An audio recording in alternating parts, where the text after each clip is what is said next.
Hey, what's up everybody? It's Rox with a little bit of talk about what's at the top of the blog, so let's get to it.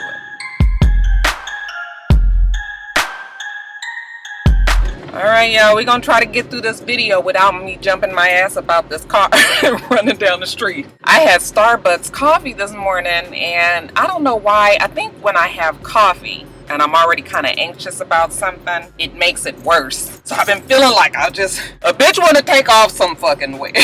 Trying to get it a little level here, you guys. That damn Starbucks, I thought Dunkin' Donuts made me wired. Starbucks, the coffee is so fucking strong. That's why I don't normally go there. But anyway, y'all, I got a whole bunch of shit to talk about. Ain't too much that I really care about, but yeah, y'all gave me a lot of subjects, so we got a lot to talk about. First up, I don't even know what's considered a top story here. I guess I'll start with this damn Zafaree and Zafaree. I don't even know how to say the child's name, but you guys know Zafaree is the ex of Nicki Minaj. And we was all rooting for him when we found out that he had a new girlfriend, wilding out girl, Zafaree. Oh, what is this? Zafaree Saldana or something like that. If that ain't the name, I'm sorry, y'all. But anyway, they were a new couple. Everybody was kind of rooting for them because of the way the whole Nicki Minaj and Meek Mill shit went down. And yes, I'll talk about them in a minute. And after we had started seeing the pictures of the two of them together, and then we started hearing him talk about her and his, you know, rebuttal songs to Meek Mill, we started to believe like, okay, maybe Zafaree has found something real in this girl. Well, I was very skeptical about them saying that she was cheating on him and that she was seeing some local Miami rapper, only because when people, you know, when people put their relationships out there, all kind of shit starts to come out. Some things true, some things false, you know. I kind of take it with a grain of salt until I get some proof. Well, it ain't looking too good, you guys. I did see the text messages. Somebody came out with some text messages between her and this, whoever this local Miami rapper is. I'm sorry I didn't get his name. But when you read the text messages, you guys, it is really hard to deny that old girl still had a little bit of creep in her. And then they came out with pictures of her with the guy, and then and then video of her at his house cooking and different things. So yeah, it was a pretty convincing case. But she denied it. And then soon after she denied it, Zafaree decided to take all of her pictures off of his Instagram and said from now on he will keep his relationships private. Nobody really knows if that means that these two are still together or not, but I'm gonna go on and take a good guess and say that no, they are not.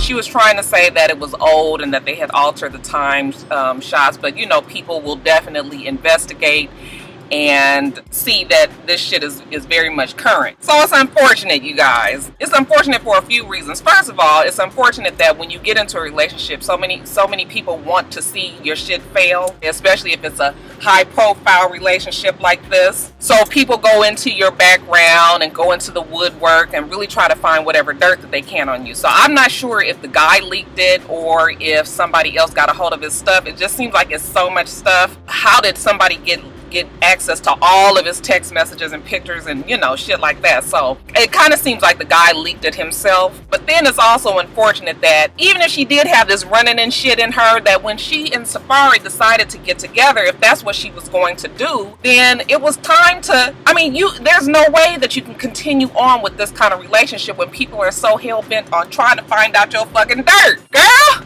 the hell wrong with you? You can't be doing stuff like this and not feel like you eventually will get caught. It's unfortunate that she dragged Zafaree into this, who's already been dragged through the mud, okay, with the shit that went on with Nicki Minaj. So it just kind of ends up making him look even stupider for jumping into this relationship with this girl, and then it was, you know, it was kind of full of shit. So yeah, just bad all the way around. So I think it's a good idea that Zafaree has decided that he won't be putting his relationships out there anymore. Maybe he got a little bit too what's the word that I'm looking for? A little bit too he was feeling himself a little bit. Okay, that ain't the word that I'm looking for though, y'all. What's the word? Y'all know the word. He got a little ahead of himself and forgot that there are some people out there who aren't genuine and might have, you know, their bottom line, so to speak, in mind. And in Zashia's case, maybe she was looking to be, you know, a little bit more popular. We started to see her name, started to see her in pictures. She is a model, so maybe she just needed this extra push for her to be out there and people know who she is. So I don't know, you guys.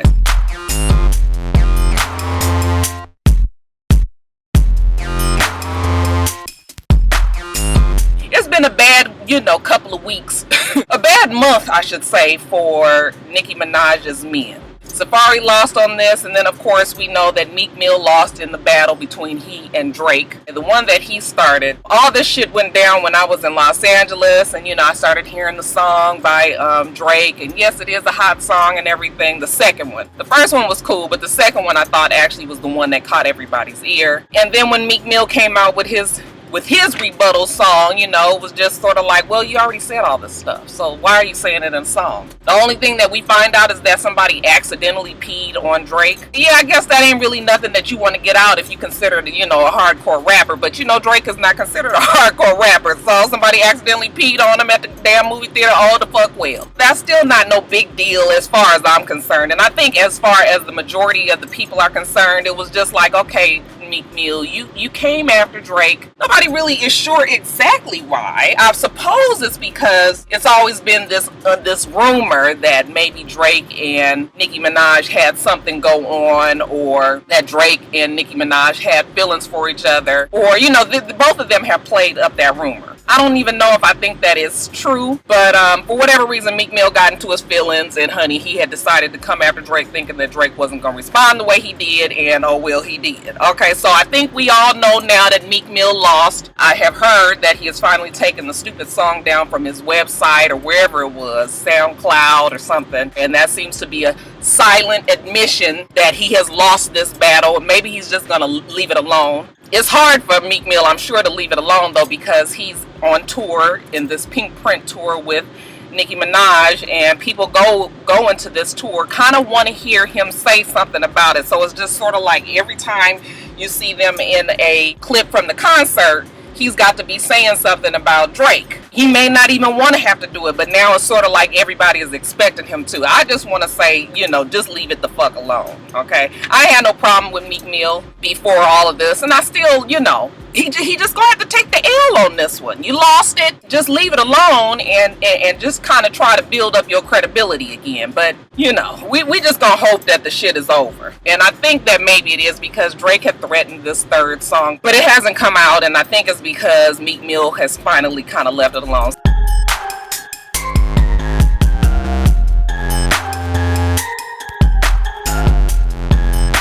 So, I mean, that's it, you guys. I don't know why y'all wanted me to still talk about it this week, because that was a couple of weeks ago, but y'all still wanted to hear about it. Well, there you go. Okay, so I'm just gonna say that this ain't been the month for Nicki Minaj's men. Maybe we're gonna start fresh in August and see if we can get things back on track for the boys. Y'all, my bracelet's making too much noise. Ain't they cute, you guys? I got them from Forever 21. I bought them and these earrings from Forever 21 because I was just feeling like I don't really have much gold jewelry since the motherfucker stole my shit. I ain't never gonna let that go, y'all. But anyway, let me get on with my stories. The next story up is J.R. Smith. Okay, and the drama between him and his baby mama and his girlfriend, y'all. Somebody just pulled up right in front of me. Like one of the white men in my building, so now it's kind of strange, but oh well, the show must go on, right? So anyway, we had heard stories about J.R. Smith and the fact that he goes, between his women. There was some drama with J.R. Smith last couple of years ago. Some few years back, K. Michelle said that he was the one that inspired her first album. And then we also heard about him having some dealings with Rihanna, okay, until Rihanna put him on blast and said the motherfucker is always high even when he's playing basketball. But anyway, J.R. Smith had this,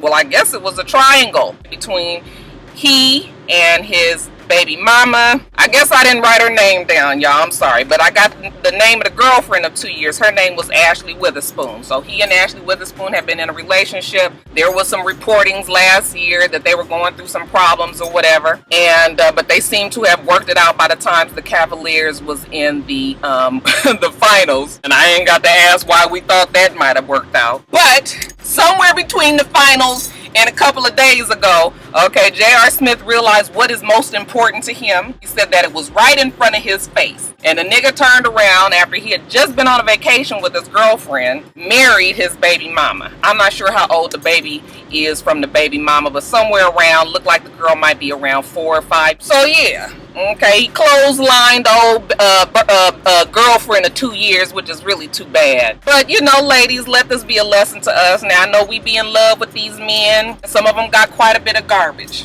Is it garbage? Not a lot of garbage with them. I don't know why that word don't sound right, but I think that's what it is, garbage. It sounds so harsh in this case, but you know, a lot of time people bring a lot of baggage, child. It ain't garbage. It's baggage with them. I said luggage, y'all. I'm telling you, this mind is just going real fast today. But anyway, a lot of times when you get involved with men who have children, and especially when the child is young, they are still sometimes involved with the baby mother. They may be involved with them physically. There may be some emotional ties there. This is their baby mother, okay? There even may be some feelings of obligation towards the family and, you know, doing what's right and being with the mother and raising your child in the family. So, you know, you take a chance when you get with somebody that already has a kid and a baby mother in play, okay? And the bad thing about it is you can never really tell if a person is through with the baby mama. I mean, these motherfuckers can hate each other, be fighting and arguing and calling the police on each other, and the next thing you know, they're back together. So it's a chance that you have to take and things that you have to take into consideration when you know, trying to get into a relationship. So I guess Miss Ashley Witherspoon didn't learn that shit the hard way. Looked like she lost this one, but he may have done her a favor in the long run. If he was still involved with the baby mama, then, you know, she didn't need to waste any more time. I mean, that's the only way that I can look at it. We also can say that it's a good thing that he decided to be responsible and be there for his family, but you know, those things are only good in the situation when you really want to be there, and it's not because of obligation or, you know, feeling some kind of way about not being there for your child. So you have to do it for the right reasons. That's all I'm saying. But yeah, so we gonna, you know, old Ashley, she gonna be all right. There's plenty more men out there in the sea, but they might not have as much money as J.R. Smith, so that might be a little bit of a challenge. But oh well, Ashley girl, we still holding out hope for you. Maybe you can find somebody new. I hear that Zafaree is available.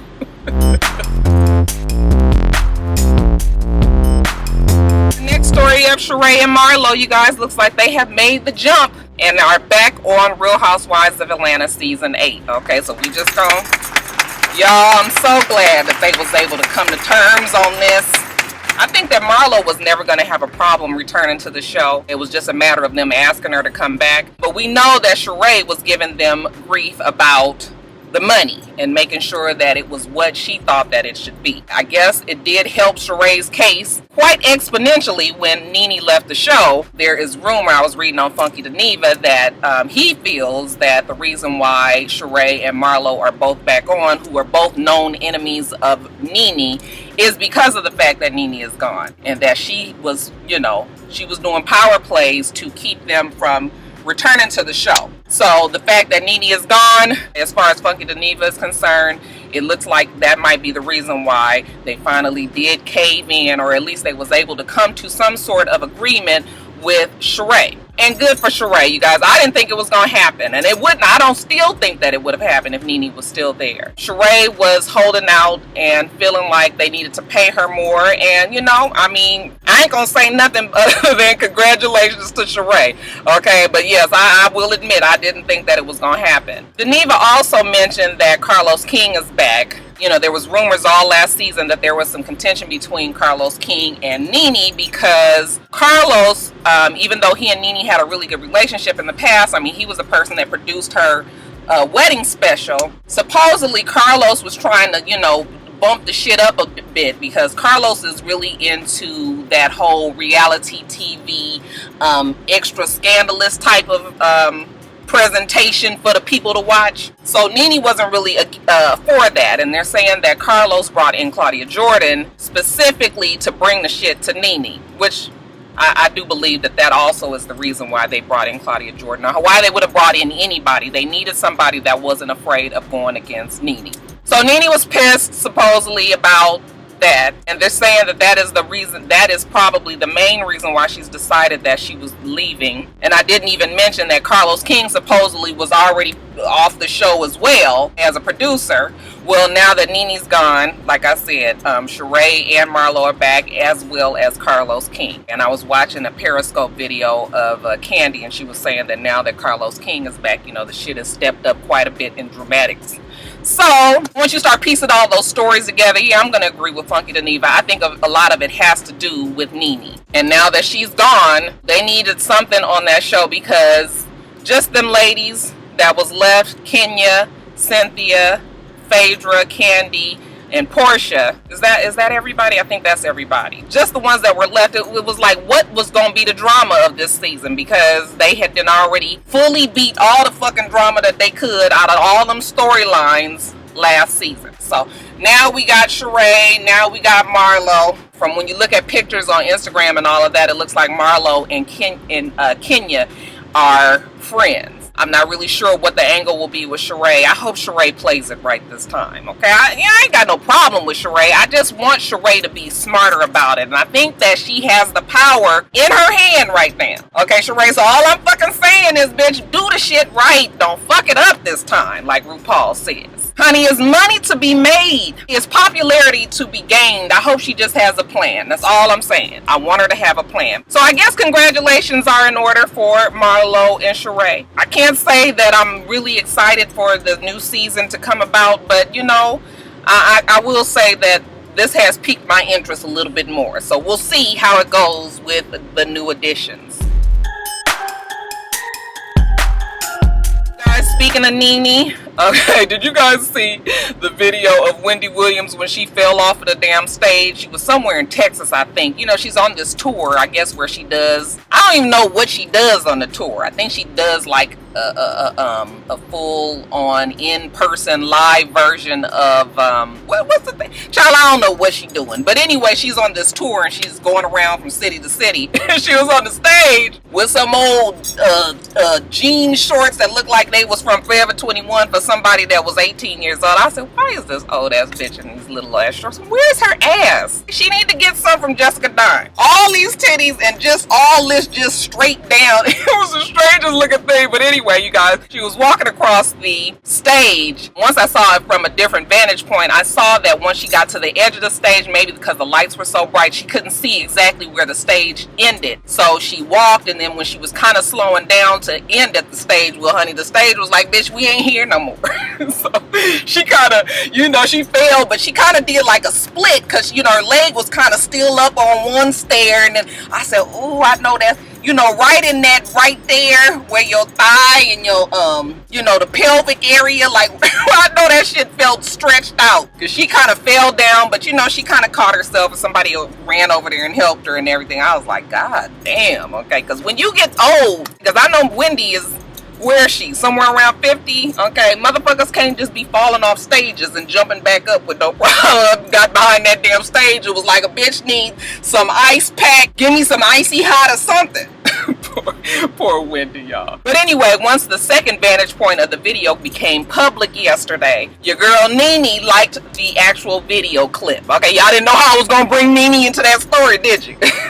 People are saying that Nene is feeling some kind of way about when, first of all, Nene and Wendy Williams haven't been friends for a long time. They've had a whole bunch of run-ins. We ain't got time to be going over it. Just take it from me, they don't like each other. Now they're saying that Nene, who was rumored to be having a talk show in the works, supposedly there were some producers or whatever the main producing group that, you know, put out Wendy Williams' show, they also were the ones who were going to be behind putting out Nene's talk show. Not only that, but supposedly Nene's talk show was supposed to come on directly after Wendy Williams, like this would be a good tie-in for Nene's show. And supposedly once Wendy Williams found out about it, she put in a call to the producers and let them know that it's either going to be her or it's going to be me. And while Nene is a big draw, okay, I guess the producers decided to go along with what's already working. Okay, if the shit ain't broke, then don't fix it. So supposedly Nene's out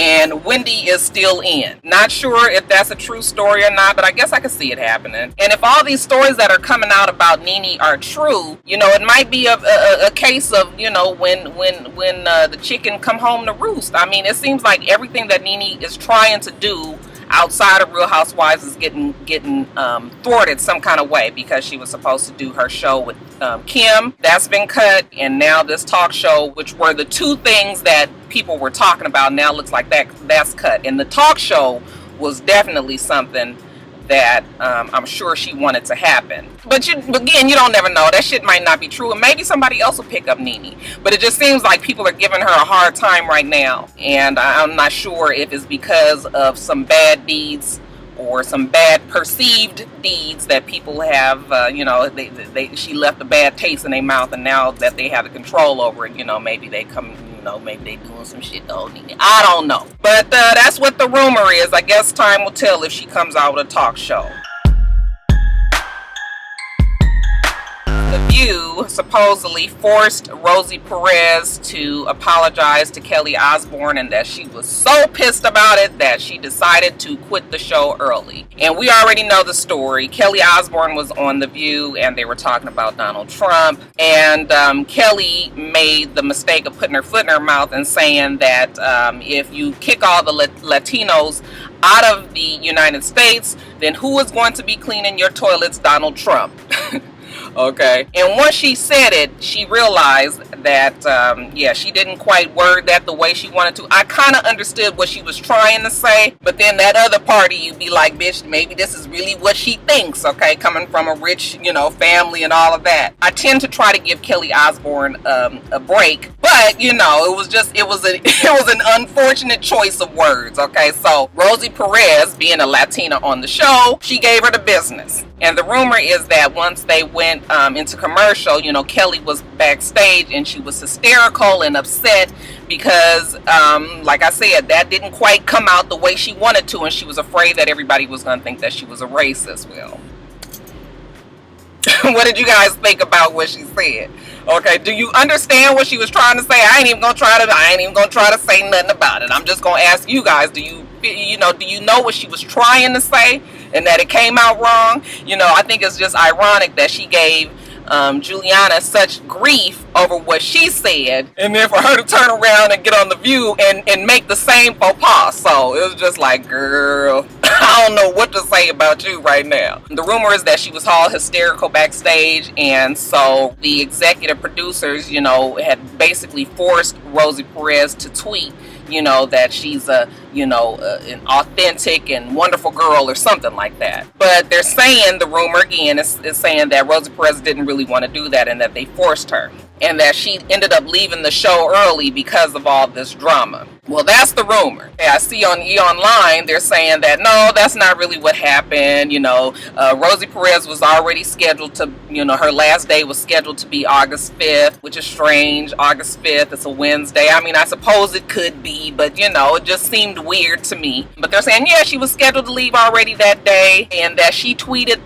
those words, those kind words about Kelly because, you know, just because Kelly was so upset and crying backstage and so emotional and was afraid that people were going to think that she was a racist. So, you know, Rosie Perez was trying to help her out because she, you know, so-called understood what Kelly was trying to say, and that Rosie was already booked in Las Vegas, so that's why she left. And, you know, but I don't know, you guys, it seems like a convenient enough story. Rosie Perez is pretty proud being a Latina woman, and that she is going to stand up for her community, even if I think she understood what Kelly was trying to say. I think if Rosie was given a chance to, you know, address it again on the show, you know, maybe she would have tried to bring some clarification, or, you know, really tried to get Kelly to understand that this is the reason why everything is fucked up for a lot of the Latino community right now, is because we have all these preconceived ideas that, you know, they're the only ones that, you know, clean houses and all of this. Now,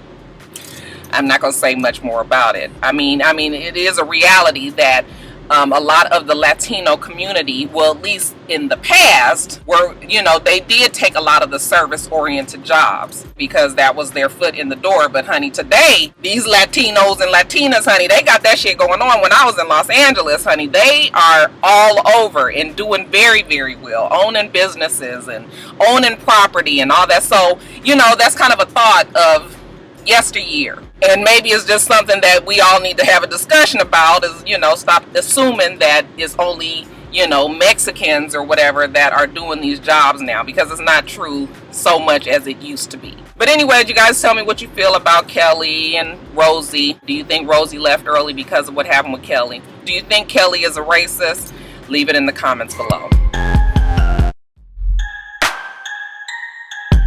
Okay, you guys, Love and Hip Hop Hollywood is starting in a couple of weeks. You guys know that Love and Hip Hop ATL, their finale is next week, and then we'll have 2 weeks of reunions, and then by, I think, that first Monday in, I think Labor Day,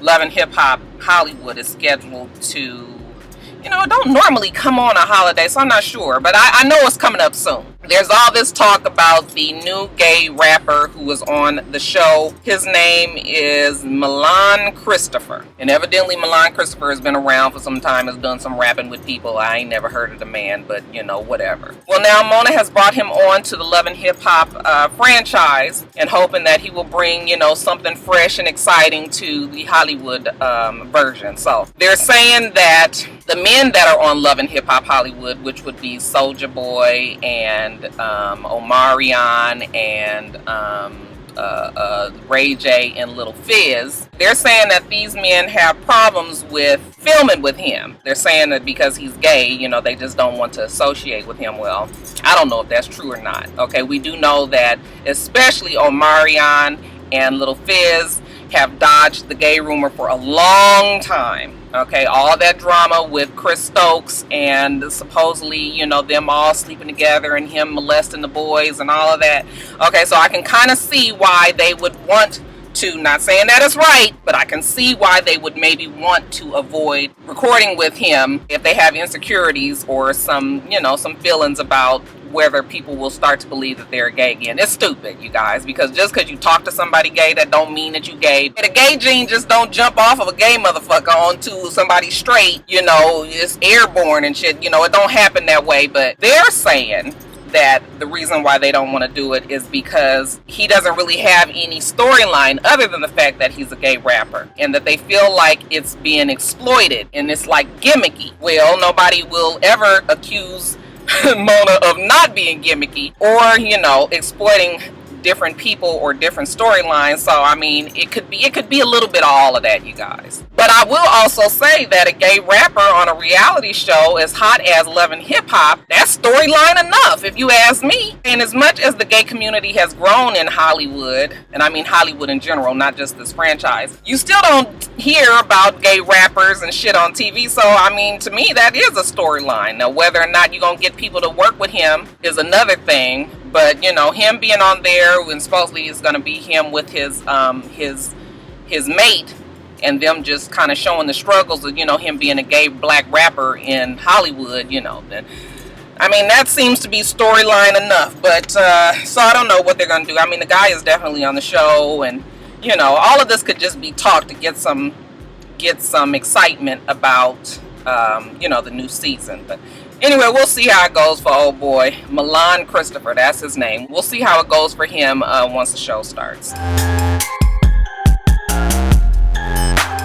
Child, Toya's brothers. I want somebody to sit their motherfucking ass down somewhere and ask them what the hell is wrong with them. Y'all, tell you, these niggas ain't never gonna act right. Okay, so Casey Johnson, supposedly he and 3 other men was in a store called Roussel's in Gonzales, Louisiana. They robbed the jewelry store, told the employees that they were gonna kill them if they didn't give them the damn jewelry out the cases and out the safe, and they took the video surveillance camera. camera. So evidently they thought that they was home free, that they got all the shit plus the video surveillance, so nobody could tell who they were. And then your boy Casey, okay, while he was driving through Atlanta, Georgia, was stopped by a state trooper. Guess he was speeding or some shit.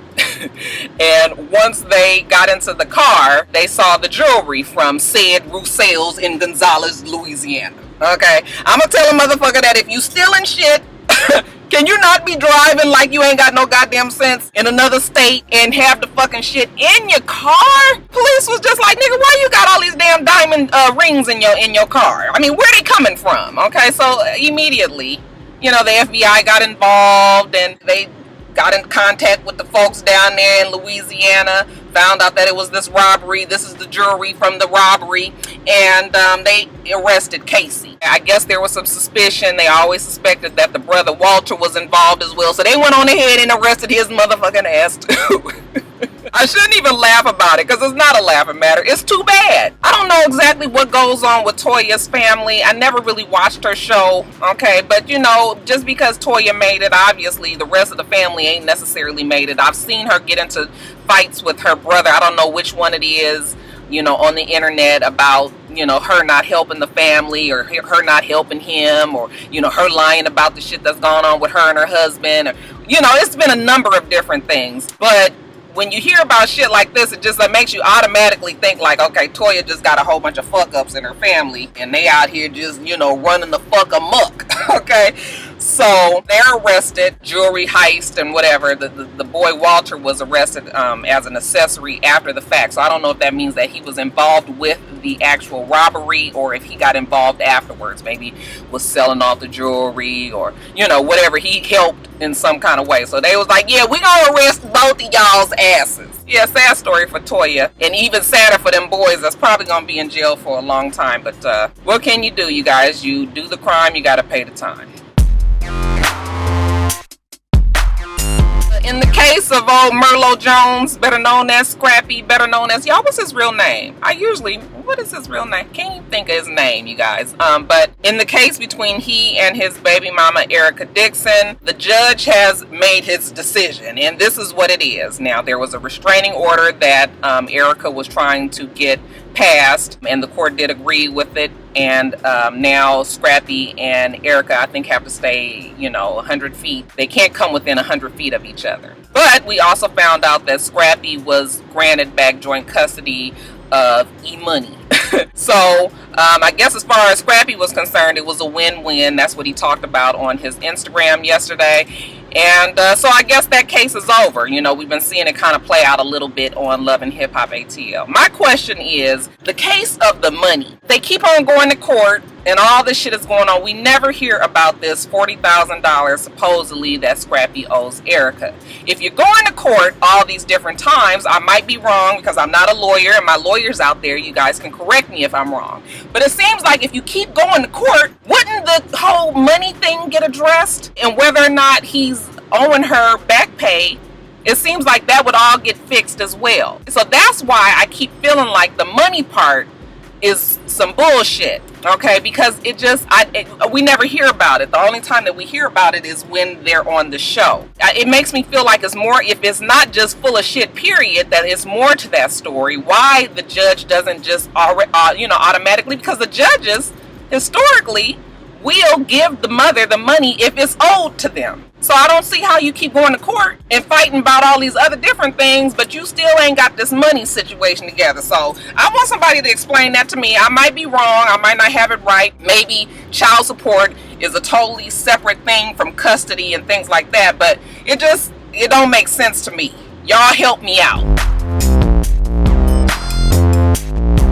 And then, you guys, in quickies, Kim Kardashian posted a nude selfie of her on her Instagram the other day and shooting down the rumor that she wasn't really pregnant and that she had a surrogate. People are asking, was it necessary for her to do that? No, I guess it wasn't necessary. But I will also say that you now know that the bitch is really pregnant. Okay, I guess she did that to shut the naysayers up. I don't know why people thought that she was lying anyway. That girl got huge last time she was pregnant, and I have a feeling that she will be huge again this pregnancy. So I mean, I never thought the girl was lying. And while we're speaking about the Kardashians, let's talk about Kylie, who is really a Jenner. She officially turned 18 the other day, so now she can fuck Tiger and you niggas can get out of her damn business. It's so funny that people continue to harp on this age when these two are going to continue this relationship, whether or not you guys liked it. But nobody ever talks about the game and his girlfriend India Westbrook, and that bitch was 18 years old and he is 35 fucking years old while they were together. Okay, but you know how we do. We excuse some things and then we press forward with others. Okay, but you ain't heard that from me. I'ma leave that alone. I guess congratulations are in order for Beyonce, okay, who is the third black woman to grace Vogue's coveted September issue. You guys know the September issue is always the one to get. That's the one that's about this fucking thick. It looked like a JCPenney's catalog, and it is just chock full of goodness. Well, Beyonce is the third black woman to grace this particular magazine. Have you guys seen the picture? I think that it's a terrible picture.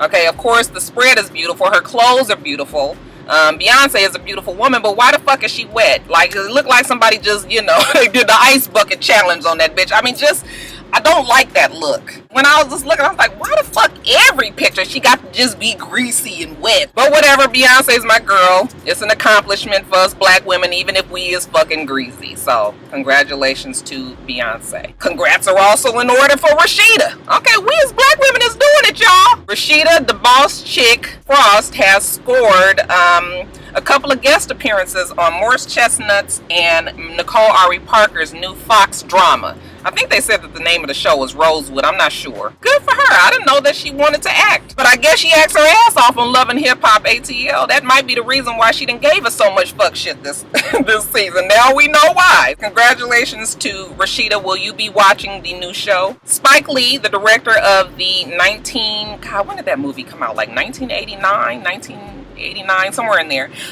Movie Do the Right Thing. He was awarded a street name change. You guys, I did not write that. Is it Stevens?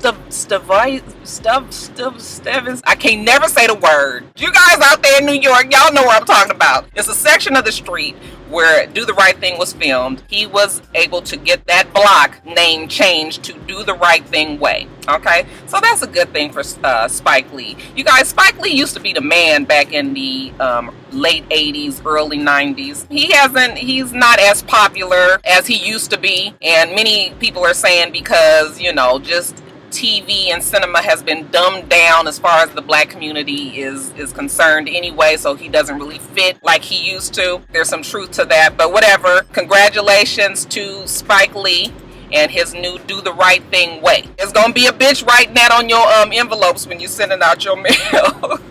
Jesse Jackson's daughter, she wants to be a rapper, you guys. Child, I didn't write this child's name down either, y'all. Just Russian. Seems like a no-brainer to me, considering that Jesse Jackson could be her ghostwriter. I haven't heard the song. I heard a little clip of it. It seemed a little bit cheesy, but I don't know if that's because I knew who she was and I wasn't giving it a fair chance or what. Have you guys heard the song? What'd you think? And lastly, you guys, people want me to talk about this Star Milan YouTube drama that's going on. I've been seeing the name on Twitter quite a bit. Okay, it's been coming up on my feed a lot, but I don't know who Star Milan is. So, and you guys know me. Roxanne avoids drama of all costs. Okay, so I guess I could have researched it. However, I prefer to stay out of YouTube beefs. I stay in my own lane, you guys. This is right where I am. This is where I live, right here. Okay, so all that shit going on with Star Milan or whatever his name is, I'm sorry, I don't have time for it. Alright, you guys, this was a long ass top of the blogs. Y'all was feeling real good. Y'all hear my I'm just wired and I'm excited. Oh yes, I am going to review Straight Outta Compton. It comes out this weekend. I plan on seeing it this weekend, and then I'm going to review it somewhere towards the end of next week. I'll give people time to see the movie themselves and, you know, kind of come up with an opinion. Yeah, that's it, you guys. Got to get back to work. We do this every single week, sort of, almost, even though we ain't done it in like 3 or 4 weeks now. But we back on track, you guys. We do this every single week usually. So make sure that you rate, comment, and subscribe, and make sure you come back.